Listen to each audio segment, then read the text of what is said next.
close to 48 hours, from a period of time of March 10th to March 12th, literally hundreds of websites in the Greater Victoria area were shut down. Local web hosting company and ISP IslandNet was the victim of a denial of service attack.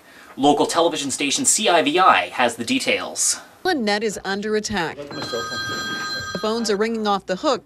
For 48 hours, the website hosting company has been attacked by a DDoS virus, or distributed denial of service. What's called a botnet, or a large collection of home PCs, servers in offices and whatnot that have been infected by a certain kind of virus. Think of it like 1,000 little streams of water all heading towards the same destination. As they get closer, they merge into bigger streams and bigger streams. And by the time they reach the destination, it's a huge rushing river.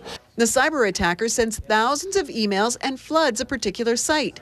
WikiLeaks, Visa, MasterCard, PlayStation, and Amazon have all suffered similar attacks. But why was a small website run through IslandNet the latest victim?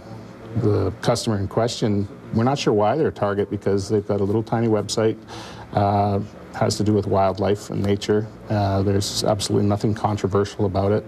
The cyber baddie's been very good at hiding where the attack is coming from. Yesterday at one point it looked like it was coming from a server in New Jersey. A little later it looked like it was coming from a server in Ohio.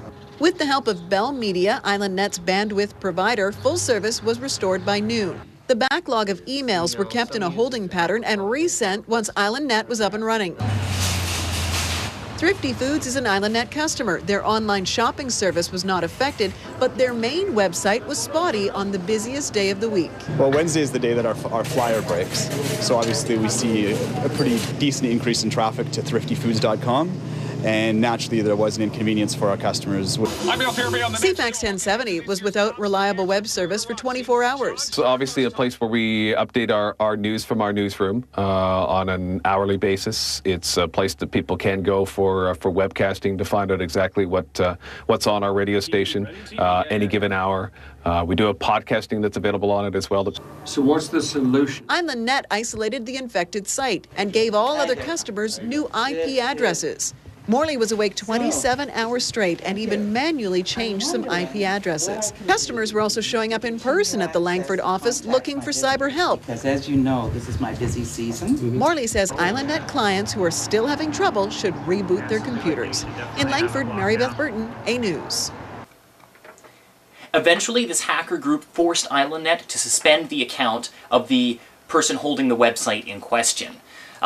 And while this is frustrating to internet freedom activists such as myself, it makes perfect sense for IslandNet, and I fully support them in this endeavor. After all, it doesn't make any sense to sacrifice hundreds of important websites to save just one. This does lead me to comment, however, on the so-called internet freedom that hacker groups such as Anonymous have given us. Apparently, if someone, somewhere, anywhere in the world doesn't like a piece of content on your personal website or your blog, they can go online and take down an entire web hosting company, affecting sites used by businesses, by clubs, and by media outlets. These websites were used by businesses that rely on the revenue generated by the websites. The fact that they were down for about 2 days could have been potentially devastating to some of these companies. This attack was perpetrated by cowards. They are people who perhaps had a legitimate beef, but they were unwilling or too afraid to show their faces. I, for one, hope they are found, they are tracked down and punished to the fullest extent of the law. Now here's hoping that I don't get DDoS'd for speaking my mind. For iNet Online, this is Christopher reporting.